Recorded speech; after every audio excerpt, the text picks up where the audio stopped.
নমস্কার বন্ধুরা, আশা করি সকলে খুব ভালো আছেন। সিঙ্গালীলা পাস ট্রেকিংয়ের চতুর্থ পর্বে আজ শোনাবো ফালুট থেকে সান্দাকফু যাওয়ার গল্প। চলুন তাহলে দেরি না করে শুরু করি আজকের ভিডিওটি।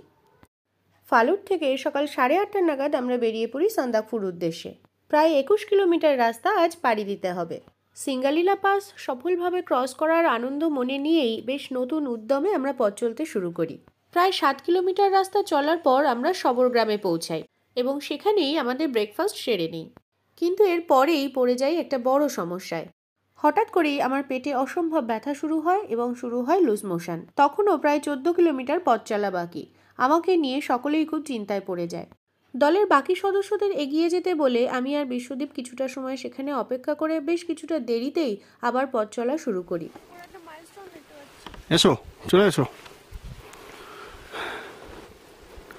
ফালুটের পথ বেয়ে এখন আমরা সান্দাকফু যাচ্ছি। কিয়া হাঁটছে, আপনারা দেখতে পাচ্ছেন। আমি খুবই ক্লান্ত। কেন? আমার হাতটা ব্যথা করছে। আপনি চলে গেলে হবে না, কিছু বলতে হবে তো। খুব আনন্দ করলাম, খুব মজা করলাম, কষ্ট হচ্ছে তাও বলছি আবার আসবো। ভালো জায়গা, সুন্দর জায়গা, আপনারাও সবাই আসুন, এনজয় করুন। Bye bye.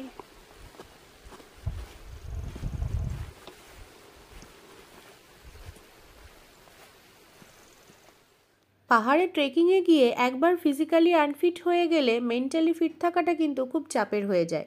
আমার ক্ষেত্রেও কিন্তু তার অন্যথা হয়নি। একটু প্যানিকটি হয়ে পড়েছিলাম। আমার পথ চলার গতিও খুব ধীর হয়ে যায়। স্বভাবতই সান্দাকফু পৌঁছানোর 2-3 কিলোমিটার আগেই অন্ধকার ঘনিয়ে আসে। বিশ্বদ্বীপের চেনা পথ হলেও সম্পূর্ণ নতুন রাস্তায় আমি আরও ভেঙে পড়ি। তবে পুরো রাস্তায় বিশ্বদ্বীপ কিন্তু আমাকে ভীষণভাবে মোটিভেট করে গেছে যে তুমি পারবেই, পারতে তোমাকে হবেই। আর হয়তো ওর জন্যই আমি পেরেছি। আর এতটা কষ্টের পর রুমে পৌঁছেই আমি খুব তাড়াতাড়ি ঘুমিয়েও পড়ি।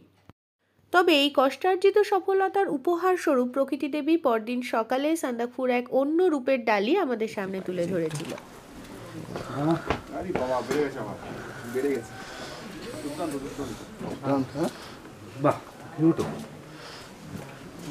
দারুণ দারুণ। বুঝলে তোকে এবার বোধ হয় তোমার স্নোটা দেখাতে পারলাম না। দেখিয়ে দিল।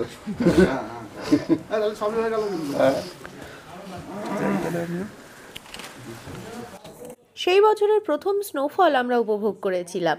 সে এক অসাধারণ অনুভূতি। প্রায় 1 ঘন্টা ধরে চলেছিল সেই স্নোফল। দেখতে দেখতে চারিদিক সাদা বরফের চাদরে ঢেকে গিয়েছিল।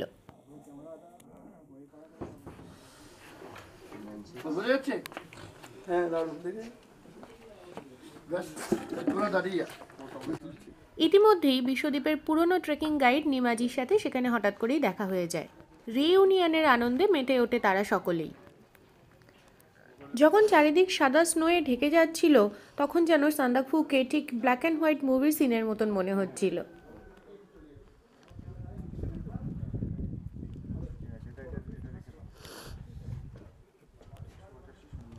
আমার জীবনের প্রথম স্নোফল দেখা, এই দৃশ্য তো কখনোই ভুলবার নয়। এই স্নোফল আগের দিনের সমস্ত কষ্টকে যেন এক লহমায় মুছে দিয়ে গেছিল। স্নোফলের কারণে আমাদের সেদিনের গন্তব্য গুরদুমের উদ্দেশ্যে রওনা দিতে বেশ অনেকটাই দেরি হয়ে গিয়েছিল। কারণ স্নোফলের জন্য পথ পিচ্ছিল হয়ে যাওয়ায় গুরদুমে যাওয়ার উতরাই রাস্তায় পা পিছলে যাওয়ার প্রবল সম্ভাবনা থাকে। সেই জন্য স্থানীয়দের পরামর্শেই আমরা বরফ গলে যাওয়ার পর কিছু সময় অপেক্ষা করে তারপর সেখান থেকে রওনা হই।